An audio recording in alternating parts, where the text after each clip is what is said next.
Welcome to another episode of AKA Ask Kevin Anything. A viewer in Texas asked the following question. My husband inherited 50% of some unimproved property in Florida upon the death of his last surviving parent. He later inherited the remaining 50% of the unimproved property upon the death of his sister. He sold the property in 2020. So how do we determine our gain or loss on the sale? Well, the gain is determined by subtracting the cost of the property from the proceeds of the sale. The potential difficulty is determining the cost of the property when the seller did not purchase it. However, this time it's going to be relatively easy. When someone inherits property, as opposed to receiving it in the form of a gift, he or she generally gets what's called a step-up in basis to the fair market value at the time of death of the previous owner. In this case, there are two step-ups, and the beneficiary is going to be happy because he probably knows how much the property has appreciated since his parents originally bought the property. That could cause him to stop right there in determining his cost. But wait, there's more good news.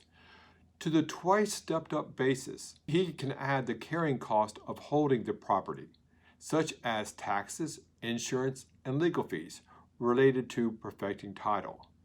Let's illustrate this situation using some sample numbers. Let's say the parents bought the property in 1995 for $50,000. They held the property for 15 years until the surviving parent passed away in 2010. At that time, the property was valued at $100,000 as of the surviving parent's date of death. So at the end of 2010, Sonny owns the property 50-50 with his sister Dottie. Sonny's interest in the property is worth $50,000 with a stepped-up basis of $50,000, half the valuation of the date of death of his last surviving parent. Thus, if Sonny sold his interest in the property in 2010, he would have no gain or loss. Going forward in our example, his sister Dottie passes away in 2015. At the time of her death, the property was worth $120,000. Sonny now owns 100% of the property.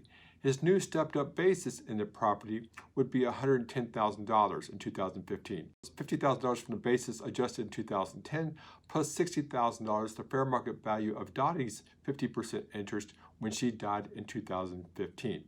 In 2020, the property sold for $130,000.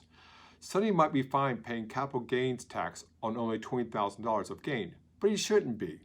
Let's further say that the real estate taxes associated with the property not previously deducted were $500 each year since 2010. Sonny could add $250 to his adjusted basis for each year he owned the property with his sister and $500 for each year he was the sole owner. He also incurred legal costs of $1,000 in perfecting title each time.